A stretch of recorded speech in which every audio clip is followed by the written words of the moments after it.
Pakibuksan po yung mga Bible po natin sa aklat po ni Malakiyas.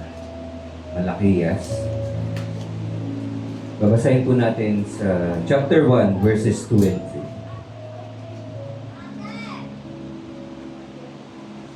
3. Ang title po nito, ang love ni Lord para sa mga Israelita. Babasahin ko po in verse 2 and 3. Ang sabi po dito, sinabi ni Lord, mahal ko kayo. Pero ang tanong ninyo, paano mo kami minahal? At sumagot si Lord, di ba magkapatid sina Iso at ako? Pero pinili ko si Jacob at hindi si Iso. Winasak ko at inayang tirhan ng mga asong gubat ang mabundok na bayan ng mga taga-Ido, ang mga descendants ni Iso. Tayo pong lahat ay manalangin. Dakilang Diyos, aming Ama, salamat sa araw na ito that you have given us the opportunity na sambahin namin ang iyong pangalan. Salamat sa bawat isang nandito and even our families na kasama online. Dalangin po namin that you blessed us.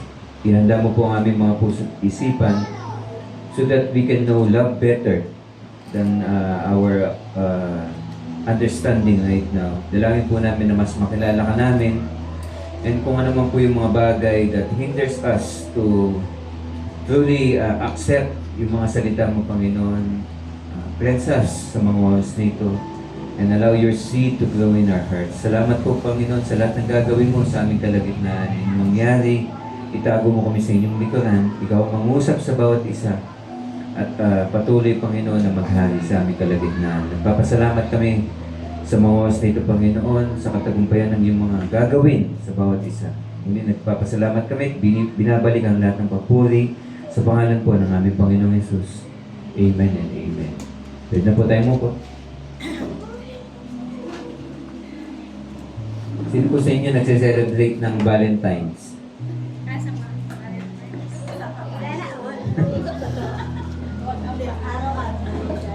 So, we usually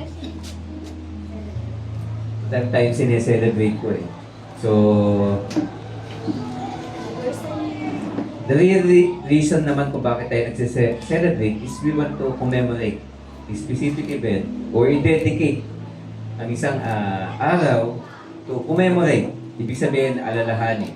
Pwedeng kaarawan, di po ba? Pwedeng yung minsan death ng isang tao tulad ng mga bayani po natin. Minsan yung first week na magkasintahan at di na kontento, first month. So, naging monthsary. Then, may weeksary na din, di ba? Then, naging anniversary. So, paulit-ulit lang siya. Pero ang essence lang naman niya, gusto nating alalahanin at sariwain. Sariwain. Ibig sabihin, as if binabalik natin yung panahon.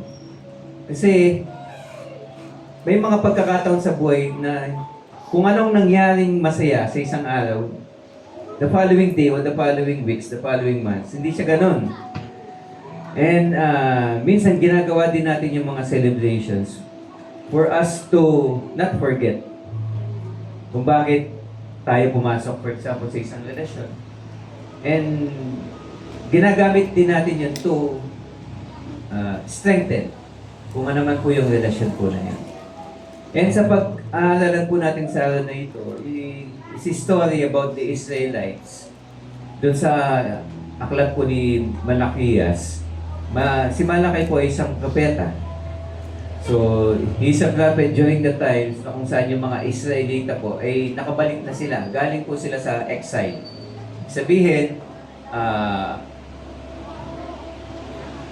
dinidiscipline sila ng Lord. So dumating sa point kasi ng buhay po nila, even though God had chosen them, pinili na sila ng Lord eh. Kumbaga parang sabi ng Lord, love kita, pinili kita, ikaw ang aking bayan pinili. Out of all the creations, out of all the tribes, ikaw ang pinili ko. So ang Lord, binigay niya yung love na yun. And yet, itong mga Israelita na ito ay they love other gods. Sumamba sila sa ibang Diyos-Diyos. And in a way, parang sinasabi nila, Lord, mahal kita, pero may mahal din akong iba. So the Lord was hurt, and because of that, hindi dahil doon sa sakit na yon, kaya bumatay si God. No. But because the Lord values yung relasyon, yung covenant na pinasukan niya. So He allowed these Israelites na i-conquer ng ibang mga lahi. So yun nga po yung mga taga-Babylonia.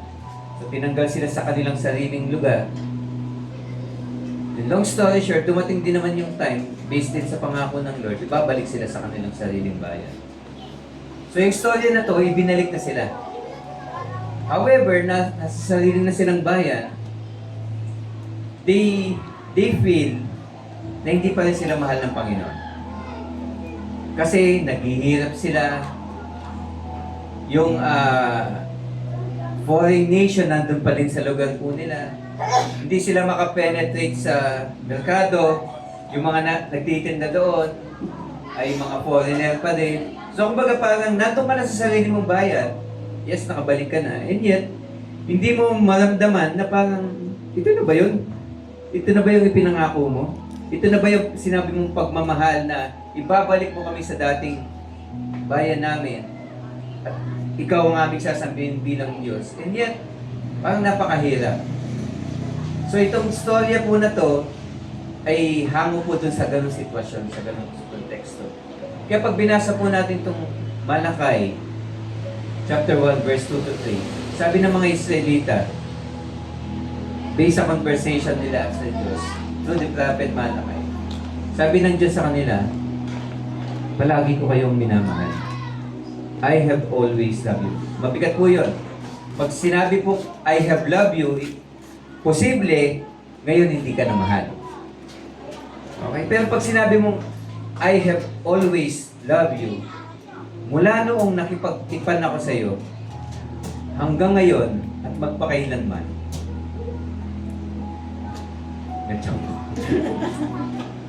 ibig sabihin po nun, mula noon minamahal kita, hanggang ngayon minamahal kita, at magpakailanman mamahalin kita. Mabigat po yun.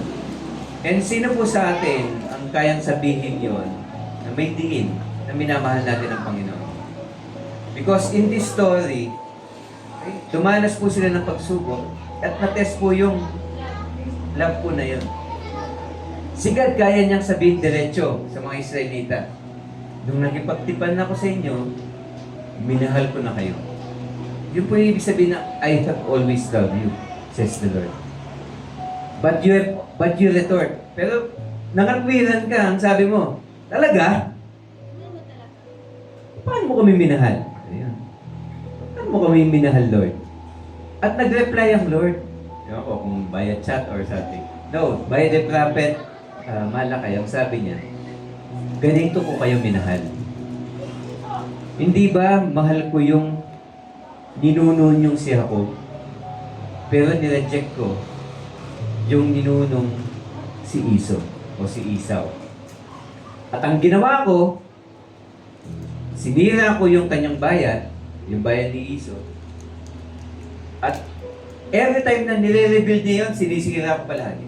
In short, hindi ko na hinayaan na mag-prosper siya. Okay. So is this story about a God na may favoritism? So yun po yung aalamin din natin sa pag-aaral po natin. Pero bakit po natin ito inaral? It is because marami po sa atin yung salitang I love you, hindi natin ginagamit ng tama. And most of the time, hindi natin siya nauunawaan. Marami sa atin, hindi natin mabanggit. Kasi hindi natin alam anong ibig sabihin ng love. Pero ang mas masaklap po, marami sa atin, ginagamit natin yung salitang I love you. Sabi nyo nga, I love you. I love you. Nang hindi natin naiintindihan. Pag sinabi mo bang I love you sa isang tao, ibig bang sabihin nun, I love you because I need something. Or I need something from you. Kaya mo bang sabihin ng love? Okay. Sa isang tao nang walang hinihinging kapalit. Wala talaga. Kung aalamin at susuriin natin ang scripture, love is a word na unconditional. Ibig sabihin, walang condition. Ibig sabihin, hindi siya isang bagay na binabanggit mo dahil may gusto kang makuha. It is a word that is designed na yung nagsasabi ng I love you, mayroong gustong ibigay. Kaya pag babalikan mo yung scripture, ang sabi ng scripture, this is how God demonstrated His love. Ganito daw ipinakita ng Diyos ang pag-ibig niya. That while we are still sinners, God loved us. So anong ibig sabihin ng God loved us? Nung tayo po ay makasalanan. Yung isang bagay na kailangan natin, okay, ibinigay po niya nang walang hinihinging kapalit. So yung pinaka-essence po ng love ay hindi lang po siya pagbibigay. It also demonstrates yung pagiging isa. Kaya kung susuriin mo yung Bible from beginning to end, walang ibang ninanais ang Diyos kundi makipagtipan sa atin. Bakit nagkaroon ng institution na tinatawag na marriage? It is nang sa ganun magkaroon ng venue to demonstrate that love freely. At may ipakita ng Lord anong ibig sabihin ng pagmamahal. Paano niya minamahal ang kanyang simbahan? Dinemonstrate niya sa pamamagitan ng marriage. Ano po ba ang marriage? It is the union of two persons. Pag sinabi pong union, uno, united, nagiging isa. So kapag nag-unite ang dalawang bagay, nagiging isa, ibig sabihin, kung ano man po yung mabuti sa isa, mabuti din yun sa kabila. Kung anong nakakasakit sa isa, nakakasakit din yun sa kabila. So nung tayo po ay nakipagtipan kay Kristo, ibig sabihin po, ano po dapat yung nilalakaran natin? Yung nakakapagpasaya sa atin. Tama, di ba? Tama? Tama, di ba? Kasal tayo sa Kanya eh. So, kahit na hindi nasisiyahan ng Panginoon, basta nasisiyahan tayo, okay lang. Tama? Sabi niyo, oo eh. So, naunawan po ba ibig sabihin ng love? Yung salitang love o ahab, nung ginamit po yan sa scripture, it means being one.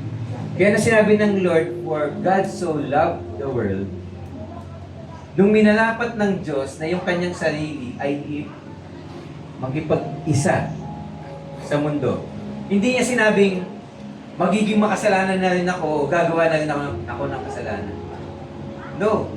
Ang sinasabi ng Lord, yayakapin ko to ng buo nang sa ganun magiging isa kami. Nang sa ganun, pag tinignan ng Ama ang mundo, hindi niya nakikita yung mundo, hindi nakikita ako ng Ama. Ganun po yung love. It is something that gives, it is something that unites with a person for the purpose na minsan beyond siya sa emotion. Kasi napakadaling sabihin eh, kami mag-asawa everyday. Mahal, nasa office na ako, I love you. Madali siyang sabihin po, madali siyang i-chat. Pero bakit nagtatanong pa rin siya minsan, love mo ko? Diba? Kasi ang love po, napaka-lalim niya para lang sabihin ng basta-basta. At napaka-precious niya para i-desecrate po natin. At gamitin natin to manipulate a person. Love mo ko, sige nga, ibigay mo sa akin yan. At marami po siguro ang gumawa kahapon nun. Ginamit ang love. Love mo ba ako?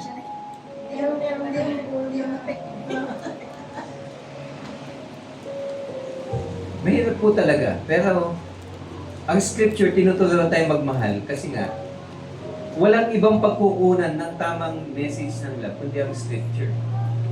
Yung author ng love, doon mo mauunawaan kung anong ibig sabihin ng love.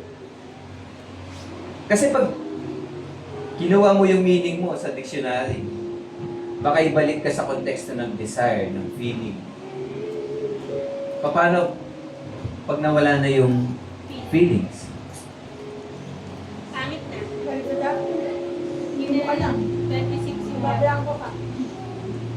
Pansinin nyo, di ba lagi kong tinuturo po sa inyo, pag ang dalawang tao nagmamahalan, nagbubulungan lang yan. I love you. Sa tinga pa yan, ha? I love you. Kumain ka na. Pero kapag magkalayo na ang puso, dahil magkalayo, hindi na nagkakarinigan yan. Sisigawan. Sisigawan yan. Minsan nagmumurahan na. Hindi na nagmamahal. Mumura. Nakikita niyo po yung opposite. So, love, dapat po natin siyang maintindihan. Kasi baka hindi natin naunawaan, nami-misuse natin. O nami-misunderstand po natin. And sa konteksto ng pagmamahal, ang Diyos hindi siya nagmamahal for the sake na maramdaman mo yung emosyon. Minsan, hindi mo siya maintindihan na bakit, Lord, bakit mo ko ginanito? Kung love mo ako, bakit mo ko pinarasahan? And,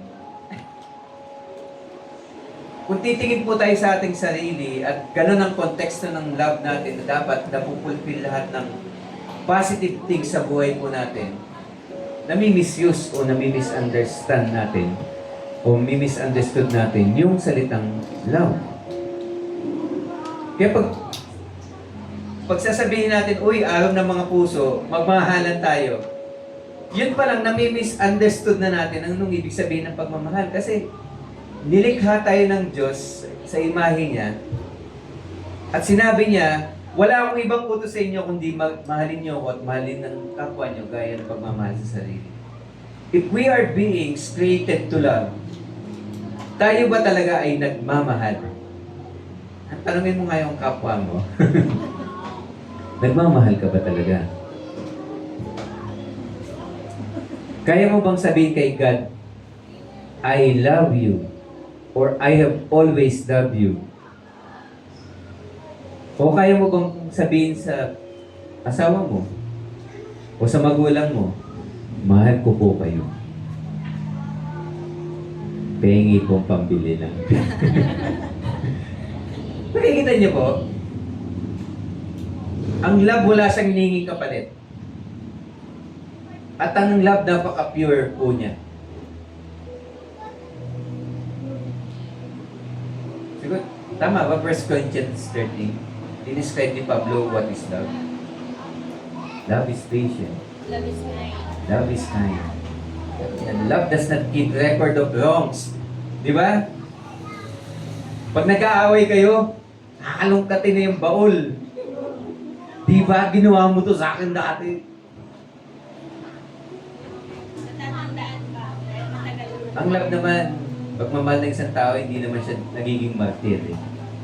Pero alam niya nangyari yon, but nilalatawan niya. Dahil instead of pinning down the person, tinatry niya i-lift yung tao dun sa ganung kalugmukan. Kahit na paulit-ulit, di ba? Tumitingin siya sa positive side ng pagmamahal. Lagi niya tinitingnan, how can I help this person experience yung tunay na love? Nasa title pa lang po tayo. Kasi po nung binabasa ko po ito, sinimulan ko siya sa isang controversial issues. Yung statement na, mahal ko si Jacob, pero pinamumuhi ako si Iso. And then, nai-intrigue ako, bakit kaya? Kaya mahal ng Lord. May favoritism ba si Lord? At bakit niya sinabi na, mahal kita noon pa man. I have loved you always. And sa storya na pag-uusapan natin, makikita natin eventually that is something beyond dun sa normal na comprehension po natin. And minsan, talagang hindi natin siya maintindihan if we are not aligned dun sa ginagawa ng Lord. So that our hope and our prayer sa pag-aaralan natin na to is maunawaan natin kung paano kumikilos ang Lord. And we align dun sa ganung sistema niya. At sa ganun, maintindihan natin that whatever situation na kinagagawanan po natin, mahal tayo ng Panginoon. Nasa situation ka na gumawa ka ng mali, dinidisiplina ka, appreciate that. Kasi may mga taong gumagawa ka na ng mali, hayaan ka na lang. Kasi even though they try to discipline you, you reject the discipline, hayaan kang ma-experience mo yung fruit nung nung consequence nung ginawa. Kaya may mga magulang lagi tayong tinuturuan from the very beginning paano tayo magmamahal. Magulang, dinemonstrate yung sacrifice. Magulang, dinedemonstrate yung guidance. Mga magulang, dinedemonstrate yung discipline. So sa magulang pa lang, sila yung, imagine niyo, sila yung God in the flesh. Yes. Sila yung kinatawan ng Panginoon in the flesh. Nang sa ganun maintindihan natin, paano ba yung magmahal? Kaya napaka-importante, maunawaan natin, paano ba magmahal? So it is always, it should be always aligned doon sa kung ano yung plano ng Lord. Kasi kapag lumihis tayo doon, tayong lahat po, mamamali na tayo sa ibig sabihin ng pagmamahal. Malakay 1 verse 2, ang sabi ay, I have always loved you. Which is yan yung title ng ating pag-aaralan. Says the Lord. But you retort, really? How have you loved us? So yung binanggit natin kanina, mga Israelita, take doubt. Sabi niyo nga po, doubt. No. Kapag nagmamahalan ng dalawang tao at pinasukan na ng doubt, napakahirap na po nun. Paano mo i-win, i-restore yung love relationship between two persons? Napakahirap. Kasi itong isa, clear sa kanya kung anong ibig sabihin ng love. Clear kay God kung anong ibig sabihin ng love Pero dito sa mga Israelita, hindi. Love mo ako, pero tingnan mo, hirap na hirap ako. Hindi nga ako makakain. Hindi nga din ako makapaghanap buhay.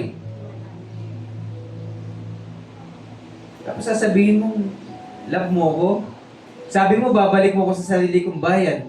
Anong kaibahan nito nung nasa Babylonia? Wala naman akong sariling kakayahang maghanap buhay. Hindi ako makakain. Yung sitwasyon ko, hindi naman siya nagbago. Kaya kung iisipin, yung ganong kaisipan, maunawaan natin sila. Di po ba? Bakit ito nangyayari kung mahal mo ako? In any relationship, dadating po tayo sa ganong pagkakataon. Minsan yung isang partido, may mga ginagawa siya na mabuti naman future looking. Pero habang nandun siya sa future at hindi pa nagmamanifest sa present at hindi naiintindihan ng kabila, mag-aaway yun. Love mo ko pero di mo ako binili ng ganito. Tama po? Love mo ko pero di mo ko inayaang lumabas. Anak, alas 11 na ng gabi. Pero ba't sila lumalabas ako? Hindi mo ako pinapayaw. Kita niyo po. There are things that we do, even the Lord does, na hindi natin nauunawaan. But does that mean hindi tayo mahal? So, is love something na kapag yung kailangan mo na ibibigay, mahal ka? Hindi po. Sa storya na ito, maunawaan natin that there are so many things na nangyayari na ang pundasyon niya ay love, pero hindi natin maunawaan. So, anong dapat natin gawin? Gagayahin ba natin itong mga Israelita? Okay? Or should we trust yung katapatan ng Panginoon? Dahil yung pagmamahal niya, ini-express niya in terms of faithfulness to His promises. Pag binasa mo yung Malakay, almost 4 chapters lang po yan. Makikita mo dyan yung mga pare, yung mga Israelita. Actually, in a way, nangungupit na sila Yung mga offerings nila sa temple, hindi na yung mga pure Hindi na yung mga one of a kind. Hindi na yung mga firstborn. May blemish na. So kung lalapitan mo sila, posibleng ganito sasabihin ba't ganyan ang mga ino-offer na sa Panginoon? Bakit hindi? Hirap na nga kami. Wala na halos nagbibigay ng temple tithes. Kung saan namin kukunin yung tax. Ibig sabihin yung i-offer din namin. Di ba? Justifiable? Wala nga kami makain eh. Mag-offer pa kami. Eh, ba't mo iniwalay yung asawa mo? Eh, kailangan eh. Kasi yung may-ari ng mga gagandang pwesto sa market, foreigner lang may-ari eh. Paano kami makakapaghanap buhay? Kailangan kong hiwalayan ng asawa ko. Nang sa ganun, makaisang dibdib ko yun. Nang sa ganun, may hanap buhay naman ako. Justifiable, di ba? Sa panahon natin, sasabihin natin, wala eh, wala silang makain. No. Masisisi mo ba sila na iwan niya yung pamilya niya at sumama dito sa foreigner, mga ibang bansa? Naunawa po, yun po yung background ng Malakay pag binasa mo yung Malakay. Kung iisipin mo, marami silang ginagawa, sabihin natin, for the sake of love, in their own terms. Pero hindi po yun natutuwa ang Lord. Ang Lord, hindi niya sinasabi na, kailangan ko yung mga worship nyo. Okay? Hindi niya yung sasabihin na, worship mo ako kasi kailangan ko yan, nang sa ganun masatisfy ako. Walang kailangan ng Lord. Even tayo, hindi tayo kailangan ng Lord. Nang sa ganun, makumpleto siya. Kompleto siya eh. Pero bakit niya sinasabi na we must worship Him, we must honor Him? All because deserve niya. At kapag hindi yun binibigay ng tao, nasasaktan po siya. Parang pagmamahal yan eh. Pag hindi, alam mo na kapag in a relationship ka, yung pagmamahal, hindi siya something na hinihingi. It is something that is expected. Okay, patatandaan niyo po yun. Ang pagmamahal is something that is expected. It is a tinatawag na justice. Para maging balanse ang relasyon, kailangan yung love. Nagbibigayan ng love. Pag isa lang po nagbibigay ng love, nagkakaroon ng imbalance. Kaya kapag sinabi, mahalin mo ang Diyos, kailangan balansin mo yun agad. Mahalin mo yung sarili mo, mahalin mo kapwa. Kailangan mag-manifest siya sa buhay mo. Yun ang ibig sabihin. Minamahal tayo ng Diyos at ang expectation ng Diyos, lumitaw yung pagmamahal na yun sa atin by loving Him back and loving our neighbor as we love ourselves. So ito pong Malakay chapter 1 verse 2, na I will always love you. Nasa sitwasyon sila na parang sabihin nila, ba't pa ako magmamahal ng iba? Eh yung condition ko nga ngayon, worth it na hindi ako magmahal. Na hindi ako magmahal.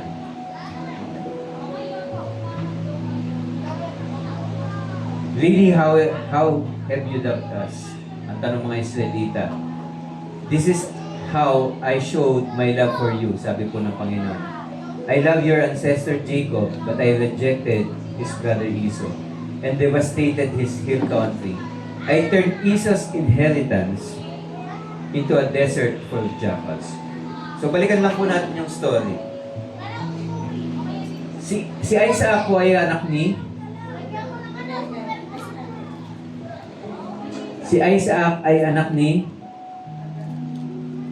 anak ng tatay niya. Sino ba tatay ni Isaac? Nagtatapos sa letter M. Abraham, bigyan ng jacket. Anak ni Abraham po. Sino ba si Abraham? Father of faith. Nangako ang Diyos sa kanya. Nagkaroon sila ng tipan. Covenant. Sabi ng Lord, okay, ako lang maging Diyos nyo. In return, I will bless you and I will make you into a great nation. You will become the father of multitudes. Dati ang pangalan niya, Abraham. Father. Okay? Pero nung bless siya ng Lord, binago yung pangalan niya. Abraham. Father of many. Okay? So, because of that, ano po yung ibig sabihin po nun? kapag pumasok po sa isang covenant, ibig sabihin, ang dalawang partido may obligasyon. Ang obligasyon ng Lord, mamahalin niya si Abraham at pagaramihin niya. Ang obligasyon ni Abraham, okay, mahalin ng Diyos at sambahin siya ng walang at walang ibang Diyos na sasambahin. Yun po yung kasunduan po nila. Yung covenant po na yun, transferable. Sabihin nyo nga po, transferable. Yung covenant na yun, ipinapasa po sa panganay na anak.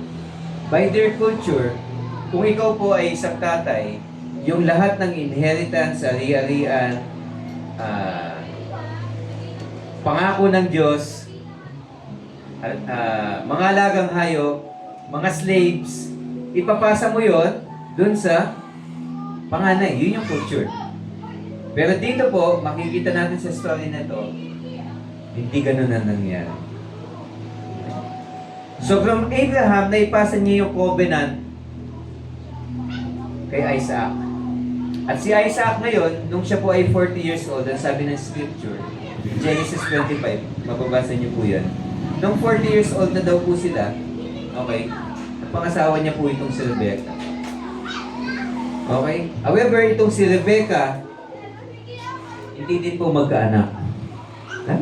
Laging ang storya ng Bible, hirap sila magkaanak. Okay? Kaya nag-pray siya kay God.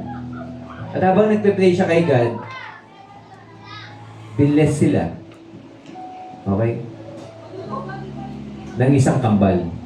However, siguro dahil yung mga bata sa loob ng tiyan niya nag-aaway, ang sakit siguro po. Hindi ko po alam yung pakiramdam ng nagbubuntis eh. Kung gaano kasakit eh. Pero dito, in a way, unbearable. Kaya lumalapit siya sa Panginoon. Bakit ganito? Ang hirap naman palang manganak. Ang hirap palang magbuntis.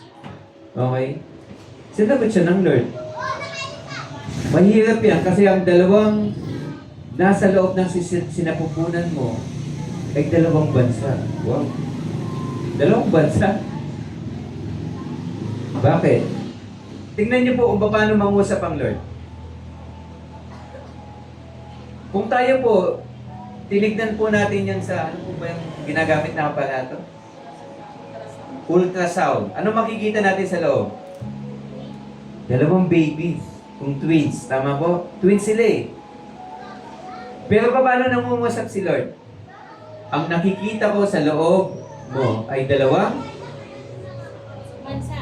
So, saan nanggagaling si God? Doon sa covenant. Babalikan natin lagi.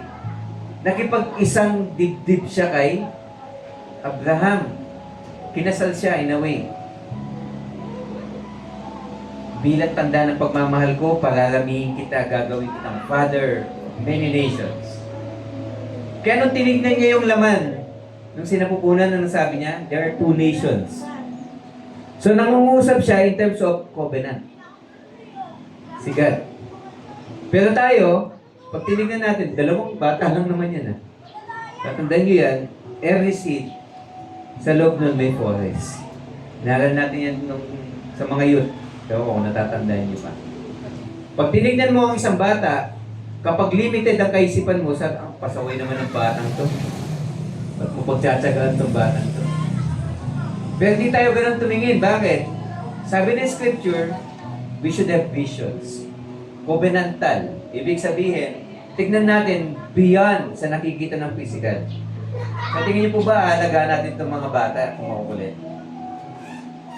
Huwag na lang, magsasayang ka lang na tayo, manood ka na lang ng TV. Pero hindi tayo ganun tumingin. We see beyond. Diba sabi nga natin, future teachers, future engineers, future doctors, scientists, chemists, kung ano-ano pa. Hindi natin yun nakikita, but possible nandun sa heart, pinlant yun ng Lord. So kung naalagaan silang mabuti, lilitaw sa kanila yung blessing po na yun. Ganon din po dito. Bakit may dalawang bansa? It is because tatandaan natin ang Lord sovereign, the Lord omniscient. Bago niya pa man po likain ang isang tao, alam niya naman po yung dulo. Alam niya kung alin po yung sa kanya, alin po yung hindi. Pero lagi niya pa rin binibigyan lagi ng choice yung tao. Hindi tayo nilikha na robot. So meron isa po dyan, magkakaroon siya ng pananampalataya sa Diyos. At ang isa po dyan, katalikod. So based dun sa prayer na yon, sa pag-uusap nila ng Panginoon, ang sabi niya, yung isa sa mga anak mo, yung mas nakababata, mangunguna yan. At yung nakatatanda, sasambahin niya yung nakababata. Alam po ni Rebecca yung pangako ng Lord. Okay? Very important po yun na maunawaan natin. Kasi habang lumalaki po sila, ang favorite po ni Isaac, yung panganay. Kasi normal sa culture po. Kung sino panganay mo, yun yung favorite. Kasi doon mo ipapasa yung yung inheritance. Kung may ititrain ka, yung panganay. Lo and behold, si Iso, yung panganay, lumaki po siya na gentleman. Sabihin nyo nga po, gentleman. Di naman po siya pasaway. Actually, he became a hunter. At dahil sa pangangaso po niya, okay, lahat ng mga nahuhuli niya sa kanyang pangangaso, niluluto po yun, binibigay niya sa tatay niya. Kaya yung tatay niya, favorite siya. Tapos yung itsura po niya, malaking tao, mamula-mula. At mapalahibo. Okay, naunawa po. Amoy aso. Dahil sa nature ng ginagawa niya, amoy ano siya? Amoy aso or... Amoy aso eh. Pangangaso eh. So hindi naman pusa eh. Nangungusa, hindi naman. Nangangaso daw eh. So yung amoy niya, amoy nature. May gubat. So, ganun po. And one time, okay, si Isaac po, malabo na yung mata. So, yun po yung situation. One time, habang ano tawag doon? Habang si Iso po ay nangangaso sa gubat, tinawag po ng nanay, tinawag ni Rebecca po, yung paborito niyang anak, si Jacob. Na ang ibig sabihin ng pangalan ay heel catcher. Si Rebecca po, ang ibig sabihin ng pangalan po niya, ensnarer. Ibig sabihin po, someone who deceives. Someone who sets traps. So yung pangalan niya, okay, yung favorite, kaya nakikita niyo kung bakit favorite si Jacob eh. Si Jacob kasi, nasa sinapupunan pa lang, nakita niya na, uy, kalahi ko to ah. Kasi lumalabas pa lang yung panganay, hinihila niya yung heel. Sabi, ako dapat to una. Kasi labanan niya. Kung sinong panganay, siya magmamana. Ganun lang po yung kasimple. Pero hindi nanalo si Jacob dun sa battle habang nasa womb. Naging panganay si Iso. Kaya wala silang ibang inisip, paano ka magiging panganay? Kasi ang pinangawakan ni Rebecca, yung conversation nila ng Panginoon. Ang sabi ng Lord doon, yung nakababata, sasambahin siya ng nakatatanda. So, paano mangyayari yon kung ang nakatatanda ngayon ang magmamana?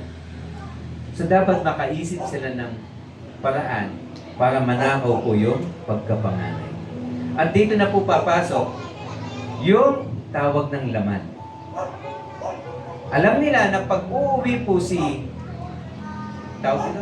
Iso, gutom na gutom yan. Imagine mo, nangaso ka. Yung pagod mo, pagka-uwi mo, gutom na gutom ka. Ano ang pinakamasarap sa isang taong gutom? Isang masarap na pagkain, isang masarap na sabaw. So nagluto po itong si Rebecca ng isang stew. Sabi niyo nga po stew. Gawa po yan sa beans. Ulang beans. Okay. So imagine ninyo, isang soup, yung mabango ang amoy, at dadating itong si Iso, at maaamoy niya yun, at makikita niya na si Jacob merong ganong soup. So ano gagawin ni Iso? Hihingi. Tama po sa istorya, pag binasa nyo, hihingi po siya. Okay? Sabi niya, isang araw, in verse 29, chapter 25, verse 29, ang sabi dito, Isang araw, habang nagluluto si Jacob ng pulang beans na may sabaw, dumating si Iso, galing sa paghahunting at gutom na gutom siya. Sabi niya kay Jacob, gutom na ako, pahingi. Pahingi ako ng mapulang sabaw na niluluto mo. Yun ang dahilan kung bakit yun na tinawag na Edom. Okay? Yung bayan ng Edom, it means red soil. Doon din po, katunog din po siya ng salitang Adam. Okay, earth. Soil. Okay, kasi yung lupa po doon, mapula-pula. Okay, tatandaan niyo po yun. Sumagot si Jacob, ibenta mo muna sa akin yung karapatan mo bilang panganay. Birthright. Nabibenta po ba yung pagkapanganay? Sa culture po nila, yes.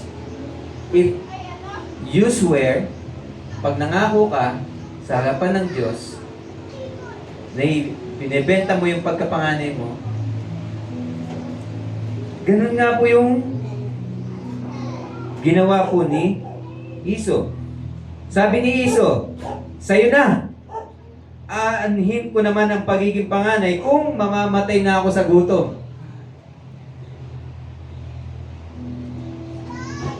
Naririnig niyo po ba yung mga Israelita sa binasa natin kay Malakay?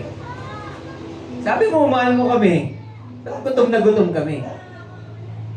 In the same manner, pakinggan niyo po yung pananalita po ni Iso. Aanin ko naman ang maging panganay kung mamamatay naman ako sa gutom. Bakit po ganon? Because they do not see yung covenant. Yung pangako ng Panginoon. Tandaan niyo po, ang love, may hugot yan. Pag mali ang hugot mo, mamamali ka na. Hindi nauunawaan ni Iso yung hugot ng pag-ibig ng Diyos. Bakit? Hindi niya alam yung usapan nila Rebecca at ng Panginoon. Hindi niya alam na eventually, yung bata talaga, yung magiging ruler or leader.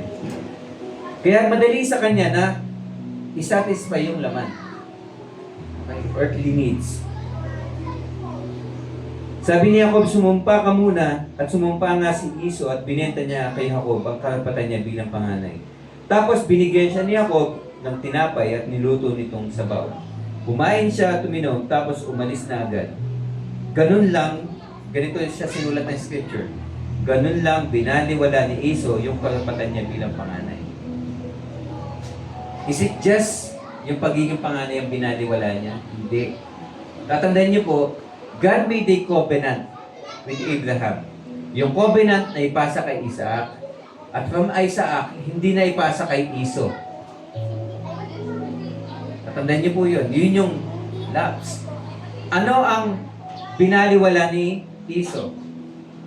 The covenant. So yung anumang sinasabi ng Lord na pagmamahal na ibibigay niya kay Abraham, sabi ni Iso, panin ko yan, gutom ako. Sabi mo, mahal mo ako hindi nga ako makakain.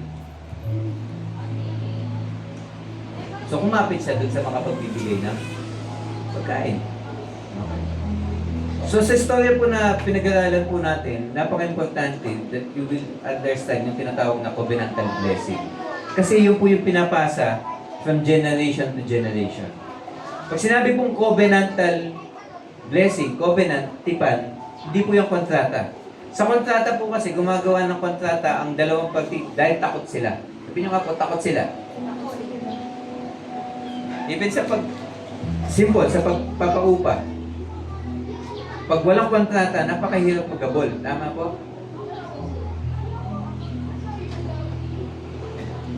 How about marriage? Anong tawag po natin? Contract, di ba? Pero hindi ganun ang design ng Lord. Pero in any contract, meron kang obligasyon at may penalty kapag hindi mo na-fulfill ang obligasyon. So, in that sense, hindi na talaga nauunawaan kung anong ibig sabihin ng love pag contract ang mindset mo. Kasi ang ibig sabihin po, no, nakatingin ka lang sa kung anong kayang ibigay. o kung anong matatanggap mo sa kabilang partido. But covenant is not like that. Ang covenant, ang pinaguhugutan nun, yung puso ng isang partido, ng bawat partido. So pag sinabing covenant, pangako. Okay? Hindi siya simple contract. Pangako siya na may obligation and may rules. At aside from that covenant, may blessing siya. Okay? Yung pinasok ni Abraham na covenant, okay, it is a promise between a faithful God and him. Okay? As long as they remain faithful, okay, na-experience nila yung blessing. Si God na-experience yung praises, yung worship, at yung tao naman na-experience yung success, yung blessing, yung provision, yung paglawak ng o pagdami ng descendants. Blessing yun eh. So yun yung covenantal blessing. Si Abraham, pinangakuan ng Lord, Abraham, be-bless kita. Lupa, descendants, mga bansa, even mga bansa magbe-bless dahil sa'yo. Nangawit si Abraham sa kakaantay, pati si Sarai. Eh sa kultura nila, pwede na yung lahi mo ipadaan mo sa slave. Sabi nila, tagal naman. Kasi nung nangako si God kaysa kina Abraham, parang kung tama-tanda ko, mga 25 years plus pa bago nabuntis po si Sarah. Kaya bago umabot yung time na yon, sabi niya, Hagar, halika dito. Sipingan mo yung asawa ko. At doon nga po ipinanganak po si Ishmael. Yan po yung naging lahi ng mga Muslims. Okay? Nakita niyo po, kapalaran ng tao inuna. Panganay. Diyan ba pinadaan yung covenantal blessing? Hindi, kasi hindi ganyan tumingin si God eh. So kapag hindi tayo tumitingin, how God sees love, gagawa tayo ng sarili nating measures. Ayan o.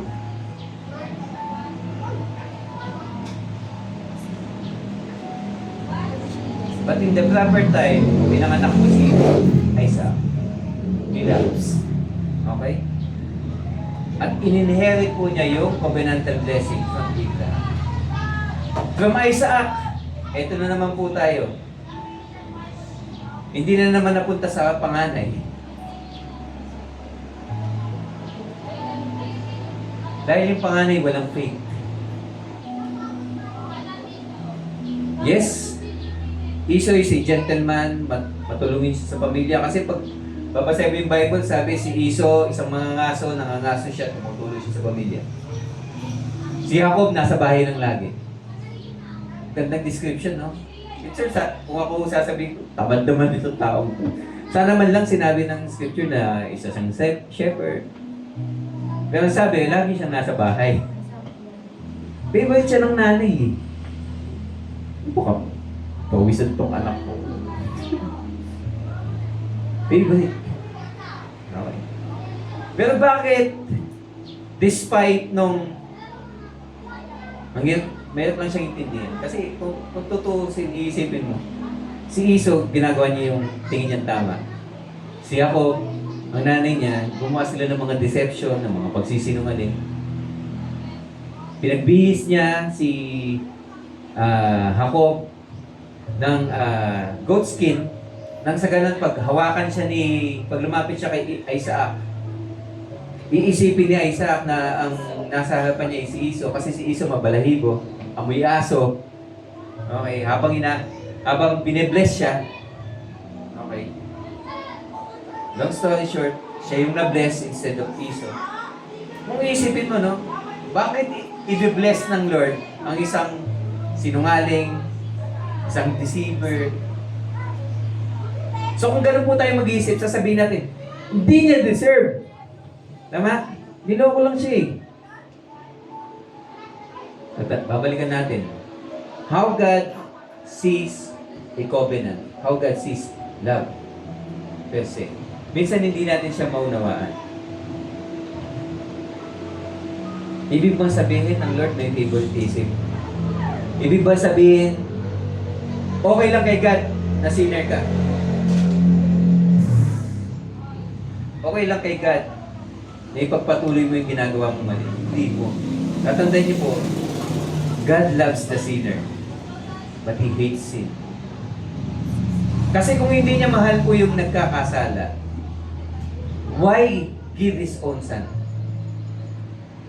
Bakit may bibigay ang napaka-precious mong anak sa isang taong hindi deserving ng pagmamahal?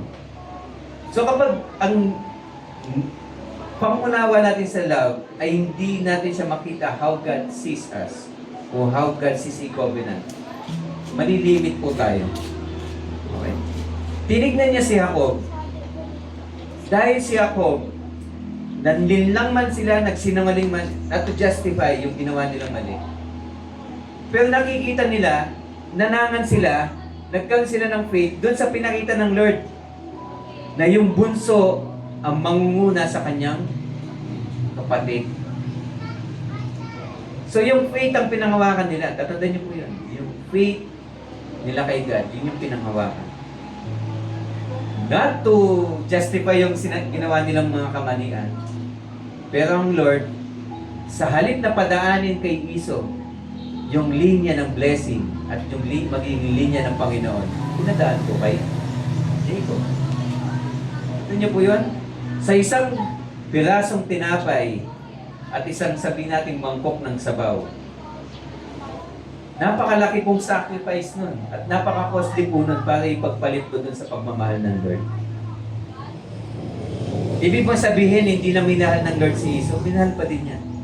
Pinadetektahan pa rin niya, pinalaki pa rin niya as a big nation. Pero ano pong nawala kay Iso? Nawala sa kanya yung covenantal blessing. May blessing siya, pero yung covenantal blessing, nawala. Nawala po yun sa kanya. Kay Jacob, pinadaan po yung blessings, yung descendants, yung promised land. Tatandaan niyo po, si Jacob po ang tatay ng 12 tribes. Yung 12 tribes ang naghahati-hati dun sa promised land, na dapat pinagatian ng linya ni Iso.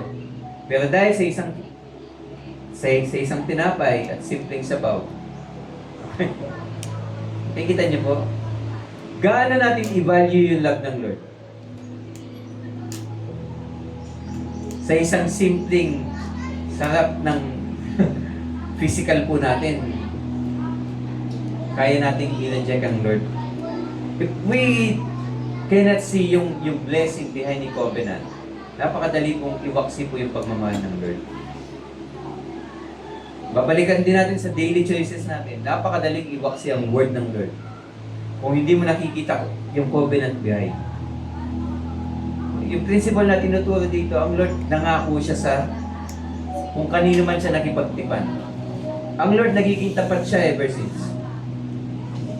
Even kahit na padaanin niya na sa iba, maging tapat lang siya. Kasi hindi niya kayang baliin yung sarili niyang salita. Pero tayo po, napakadali po sa atin na i-reject po ang ating Panginoon.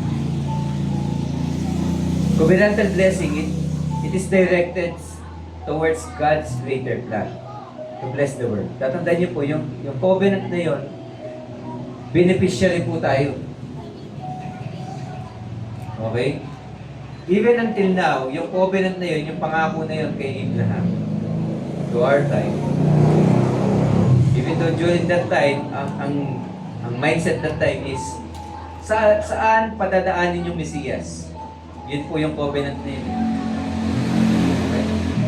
Sa Jacob's line o kay Esau's line? Pinagdaan po kay Jacob. Okay. Even though Esau's line, binless sila ng Lord, wala silang spiritual promises. Yun po yung kaibahan. It is a great loss for Esau. Okay.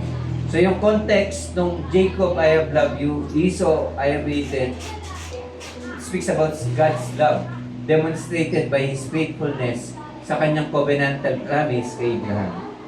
Okay? Yung pagpasa ng covenantal blessing from Abraham to Isaac. Papunta dapat kay Esau pero hindi nangyari dahil hindi naging faithful. Pinasa po kayo ako. Dinemonstrate niya yung pagmamahal sa pamamagitan ng katapatan. Sabihin niyo nga po, katapatan. If you want to love, tatandaan niyo po, you must be faithful to your promises. Pag ikinakasal ang dalawang tao, nangangako po sila. Ang gaganda nga po na sinusulat sa sa vows eh. Hindi kita iiwan magpakailanman. Mamahalin kita habang buhay. 1 month lang nagsisigawan na, bumabalik na sa parents. Sinusumbong na, si ganito, si ganyan. Napakahirap pong tumupad sa pangako. Kasi para tuparin mo yung pangako mo, you must surrender yourself fully dun sa pangako na yun. Kaya po ingat po tayo pag nangangako tayo. O baka ayaw nyo ng mangako. Pero impossible na magmahal nang hindi nangangako. Kasi pag nangangako ka, nilalagay mo yung both feet mo. Okay? Hindi pwedeng yes ka ngayon, no ka mamaya. Hindi ka nakatayo ng ganito. Pag sinabi mong yes ka, ikaw lang, magpakailanman, yes ka dapat. Hindi pwedeng, dito muna ako. Hindi ako masaya eh. Eh pag nabago ka na, sige, mag-yes ako ulit. Hindi pwedeng ganun. Kung saan ka tumayo, tatayuan mo na yun. Okay. Kasi ang Lord, napakadali naman na, Lord naman ako eh, God naman ako eh. Sabi ko na lang, ayaw ko na sa'yo. Eh ang Lord, sa katapatan po niya, pinakita niya yung pagmamahal sa mamamagitan ng kanyang faithfulness. So pagbabalikan mo ngayon tumalakay 1, 2 to 3, maunawaan po natin bakit sinabi po ng Lord eh. Kung nagda-doubt kayo na love ko kayo, uulitin ko sa inyo, minahal ko si Jacob, but I have hated Esau. Kinakausap niya si Jacob. Sino ba si Jacob? At sino ba yung Israelita? Kasi ang kausap niya dito, Israelita eh. Si Jacob ay si Israel. Natatandaan niyo po?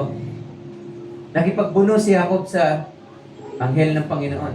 Sabi ni Jacob, hindi kita bibitawan hanggat di mo ako binibless. So, ginawa ng anghel, pinitik niya yung sa may gift. Hindi ko, ika-ika siya ngayon. Pero after that, the Lord bless si Jacob. Mula ngayon, tatawagin ka ng Israel. Dahil nakipagbuno ka sa Panginoon. Ano po ba yung ibig sabihin ng Israel? One who wrestles with God. Ano pa po ba yung isang ibig sabihin ng Israel? Israel. El means God. Israel is prince. Ibig sabihin, someone who rules. So yung binabanggit dito na Jacob, okay? Ang kinakausap niya dito ang mga Israelita. Di ba kayo yung pinili ko? Bakit nyo sinasabing hindi ko kayo mahal? At bakit kayo nagda-doubt na hindi ko kayo mahal? Di ba sa inyo kung nga pinadaan yung covenantal blessing? Bakit ngayon nagda-doubt kayo? Bakit ngayon nire-reject nyo ako? Bakit ngayon kina-question nyo yung pagmamahal? Hindi nyo ba nakikita na kayo yung pinili ko? Never natin pinili ang Diyos. Tatandaan niyo po yan. Kung hindi ang Lord ang unang pumili sa atin, hindi natin siya pipiliin. Kaya kung masasabi mo man, ay, nagsuko na ako ng buhay sa Kanya. Yes, nagawa mo yan kasi pinili ka.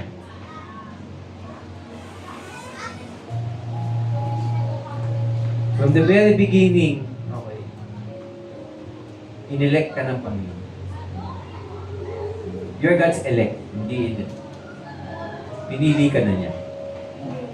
In the same manner, sinasabi niya sa mga Israelita, hindi pa man kayo pinapanganak, pinili ko na kayo.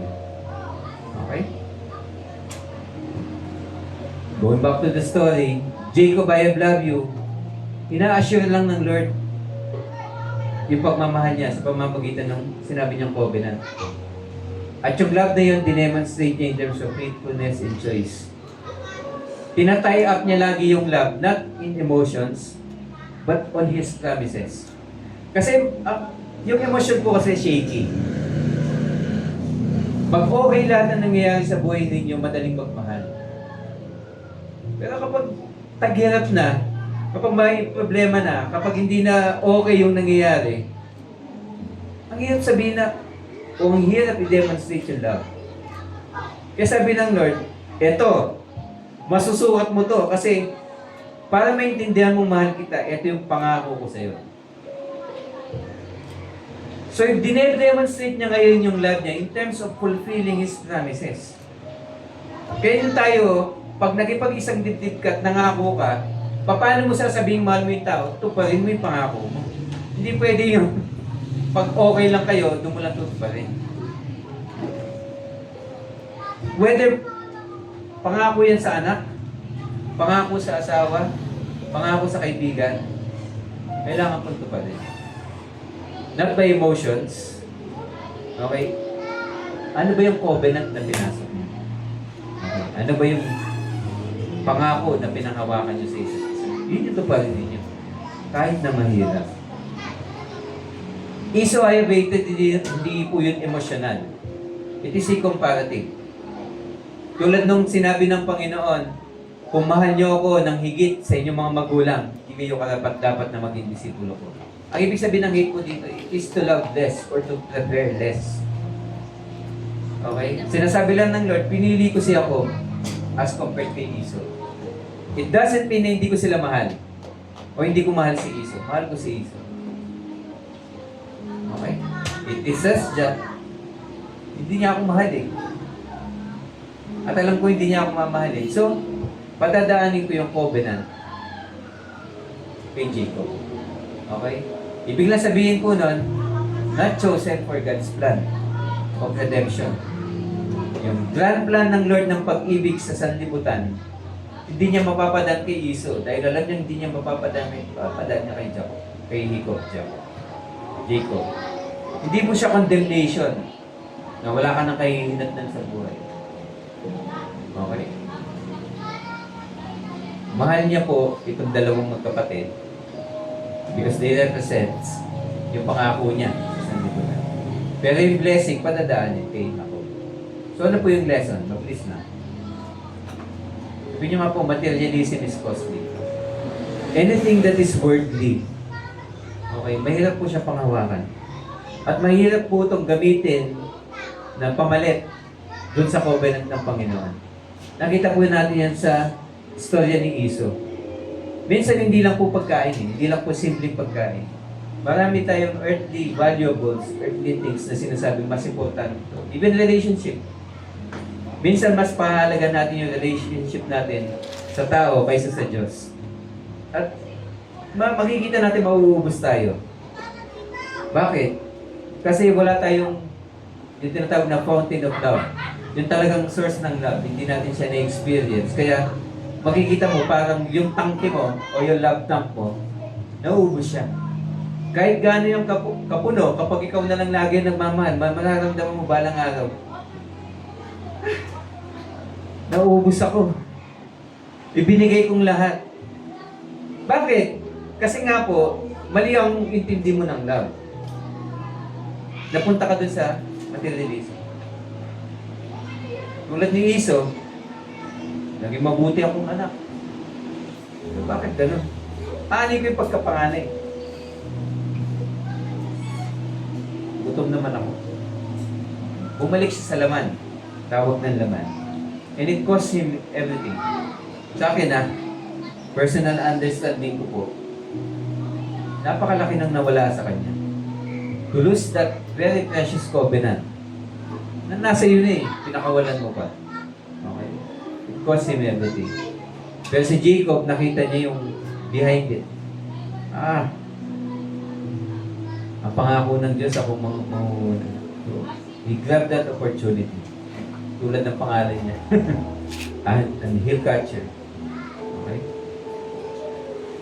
Lesson number 2. Yung pangako ng Diyos o yung plano ng Diyos, most of the time, it is beyond our expectation or our understanding. Kaya madali po sa ating mag-question.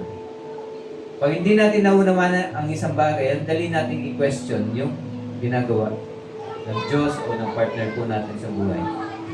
Kaya minsan, yung doubt, hindi mo po siya maiaalis. Pero dito sa story, nire-remind tayo, when it comes to God's love sa atin, minsan hindi talaga natin siya maiintindihan agad-agad.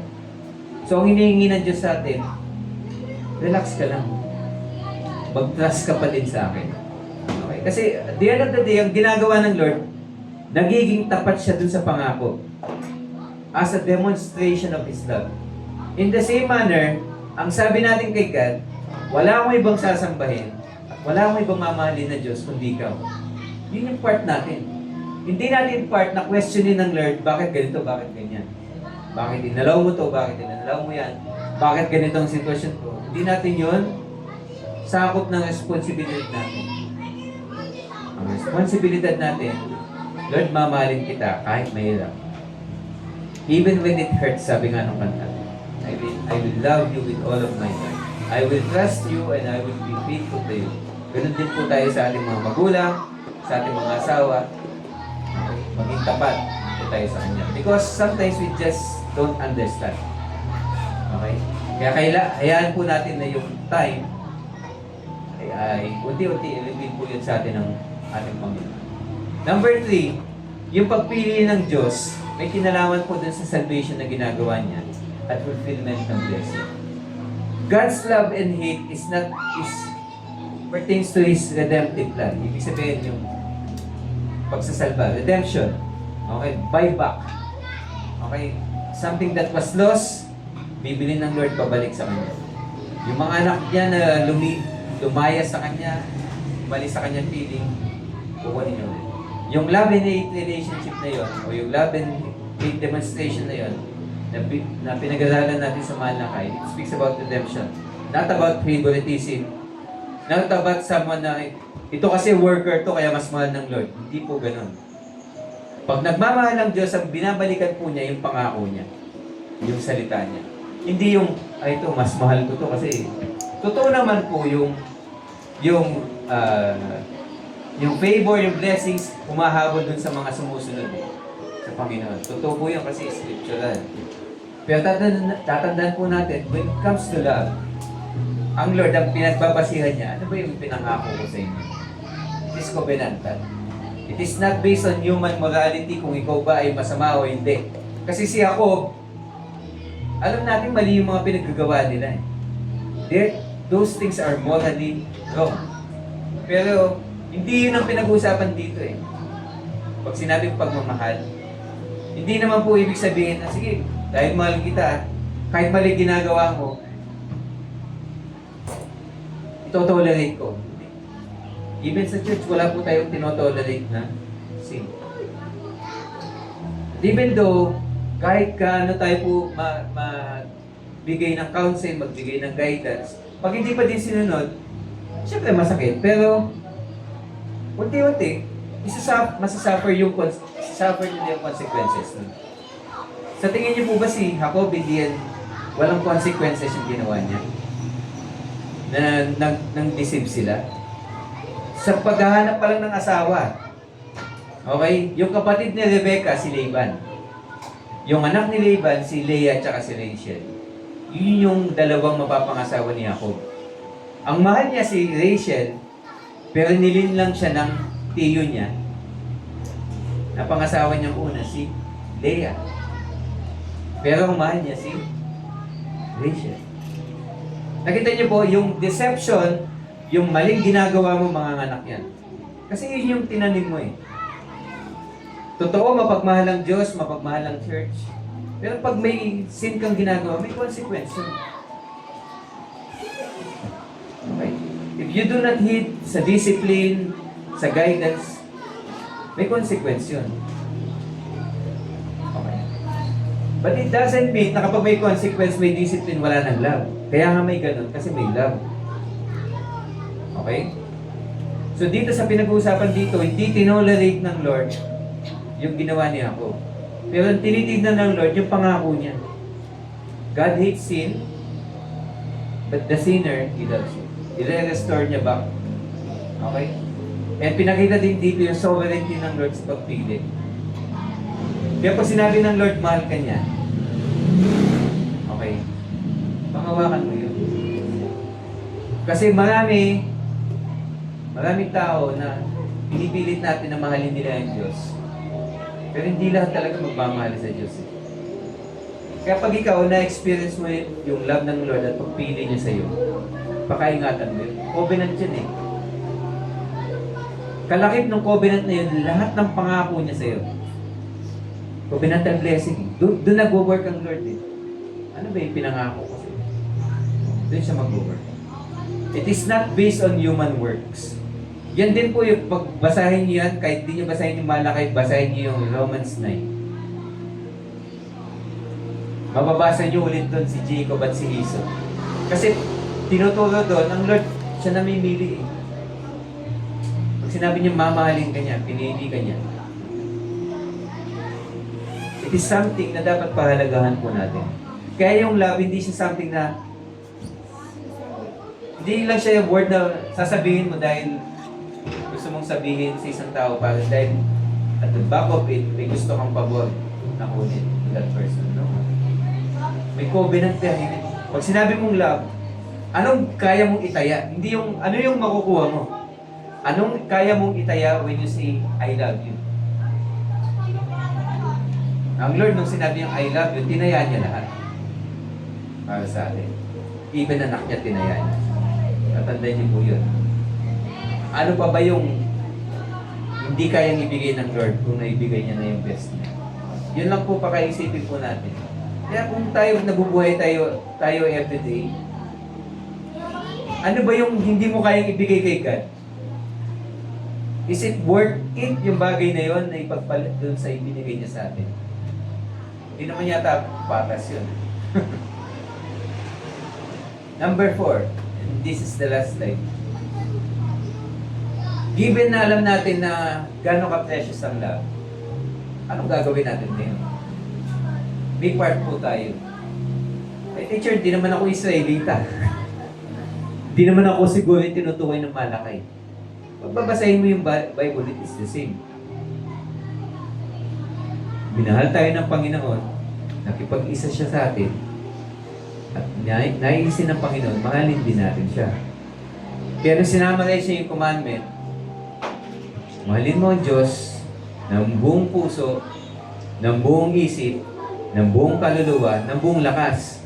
Ulitin ko, pag sinabing buong puso, buong isip, buong kaisipan, buong lakas, sa isip, salita, sa gawa, everything, ibig bang sabihin po nun, part of your heart, mamahalin ng Diyos. Pero part of it, will not. Pag sinabi mong love the Lord with all of your heart, buong buo. So kapag hindi mo kayang ibigay ng buo kay God, yung sarili mo, napakadaling i-reject siya. Parang sabihin mo, Lord, love kita. Pero parang maganda din dito ah. So depende sa sitwasyon. Lord, Sunday ngayon, I love you. Lord, Monday na. Hindi na siya holy day. Di ba, Sabat, sabi mo yung babalik na naman tayo. It is not just a day for the Lord. Every day is for the Lord. Yun lang pong ibig sabihin. Okay? Kaya yung bawat araw po na binibigay, pinagkakatiwala sa atin ng Lord, we should celebrate. Hindi celebration na maganda ka lagi. Magpasalamat. Because today is another day to experience God's love. Huwag munang antayin yung Feb 14. Kasi baka Feb 14 na alala mo, hindi ka pala crush ng crush mo. So, you feel sad. O kaya naalala mo yung samahan mo sa buhay na wala na, you feel sad. Pero ang Diyos, lagi siya nandyan. Okay? Every day is an opportunity to love, be loved, at magmahal. Okay? So, paano po natin papagitin yung pagmamahal? Yung covenantal blessing, ipasa din naman natin sa iba. Yun po yung essence ng preaching the gospel. Bakit tayo nag-evangelize? Kasi lagi tayong nauuwi dun sa kailangan tayo mag-evangelize nang sa ganun lumaki ang church, kilalanin ng church. Makita na ang Lord kumikilos sa church. Hindi. Kaya tayo nag-evangelize. Dapat maunawa natin, nagmamahal kasi tayo. At mahal din ng Diyos yung mga tao na yun.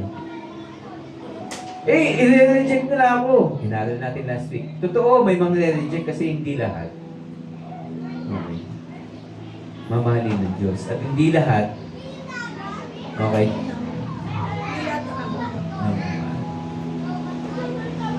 pero it doesn't mean na ganun. Kasi laging, tatandaan natin, love is outward siya. Hindi siya inward. Okay? Kung mamahalin ko to, pero hindi naman magre-respond, huwag na lang.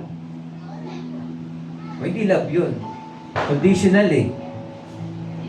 Gagawin ko to if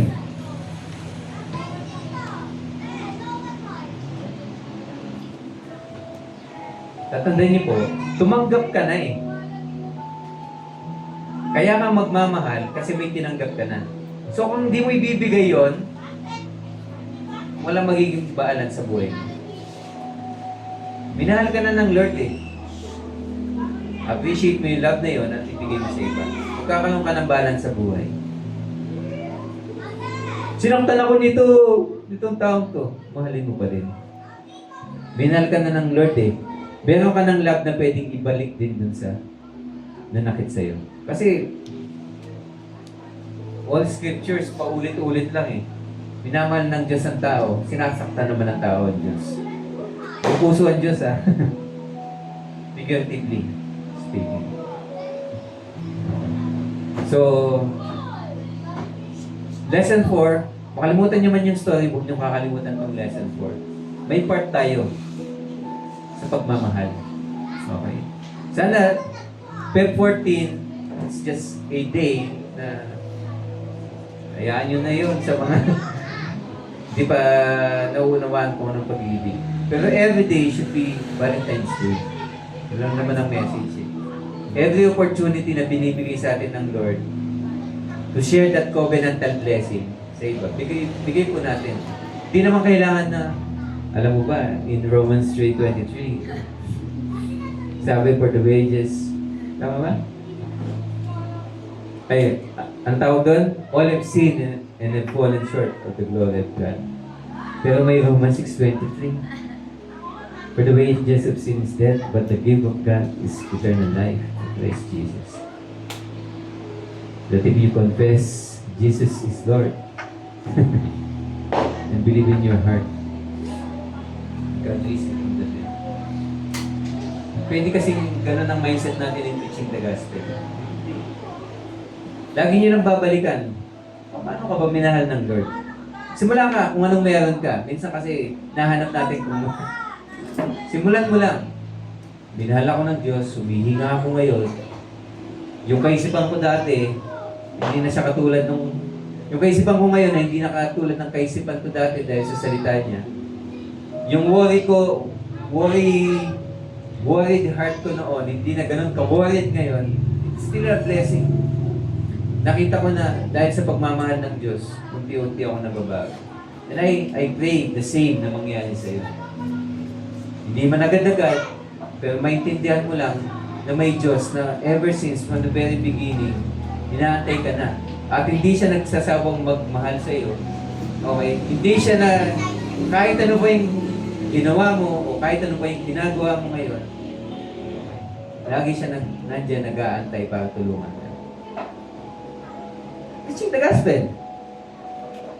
Sharing that God love, that the Lord loves you. Preaching the gospel. At nais niya na makipag-isang dibdib sa iyo. Kingdom. Be part of His kingdom. Being a citizen of His kingdom. Bakit? Kasi yung scripture, in-embody mo na siya. Isinabuhay mo na siya. Then eventually, you will teach that person. Alam mo ba, hindi lang yan. Nandito lang yung gusto niyang sabihin sa iyo. Every stories na gusto niyang ikwento sa iyo. Kung paano siya magmahal, paano niya minahal ng tao, paano siya nagmamahal until now, at paano ka pa niya mamahalin magpakailanman. Nakasulat dito. Ang tagal na niyang gustong sabihin sa iyo. He is just waiting na makinig ka. Diba? Pagmamahal po yun.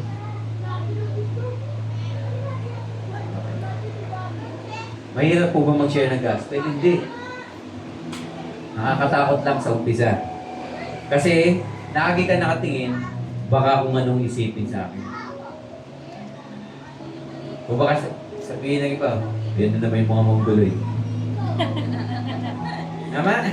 Yes. Magmamahal ka na lang, masasaktan ka ba eh. Pero part of it. Kasi minsan yung pagmamahal mo, hindi ma-appreciate. But love anyway. Huwag kang magmahal dahil alam mo mamahalin ka din. Magmahal ka dahil ikaw ay isang nilalang na nilikha para magmahal. Okay? Ay malabing person, sabihin niyo nga po. Malabing person. Okay. Mamahalin ko ang Diyos. Mamahalin ko ang Diyos. Mamahalin ko ang aking sarili. Mamahalin ko ang aking At sarili. mamahalin ko ang aking kapwa. Mamahalin ko ang aking kapwa. Magpakailan na. Magpakailan. Tayo po tayo lahat.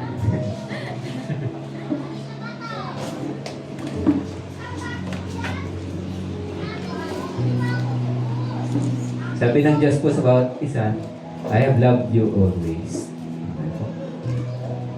Sana dumating din tayo sa point na kaya natin sabihin niya kay God. Okay. Hindi I will. I have. Okay. Ibig sabihin, ginagawa na natin. Let us pray. Dakilang Diyos sa aming Ama, tunay na Ikaw ang Diyos ng pag-ibig. Tunay Ikaw ay Diyos na dakila na walang kapantay. Salamat for teaching us and reminding us of your covenantal love sa bawat isa. Salamat sa storya po nila Jacob and Esau and Isaac. And sa book ng Malakay for allowing it to be used na ipaunawa po sa atin kung paano ka po magmahal. Dalangin po namin that this love will abound in our hearts at may share po namin sa bawat taong dinadako mo sa aming buhay. Lord, tanggalin mo ang anumang selfishness sa aming heart at anumang pong deceptions or deceiving schemes na meron kami so that we can manipulate in using love for our own benefit. Dalangin po namin na yung pag-ibig talaga ay mamutawi sa aming, hindi lang sa aming mga bibig, kundi sa aming buhay. Makita namin to at ma-express namin to sa pamamagitan po ng pagbabahagi ng iyong pag-ibig, ng iyong pagmamahal while we preach the gospel. Dalangin po namin that you empower us, encourage us, and remind us, Panginoon, na hindi kami nag-iisa as we do it. Lord, dalangin po namin as we go home sa kanya-kanyang tahanan that you bless us and protect us always. Dalangin po namin na i-bless mo din po ang gawa ng aming kamay at anumang fruit po nito ay magamit namin for the expansion of your kingdom. Muli nagpapasalamat kami at iniiwan po namin ng blessing sa bawat isa.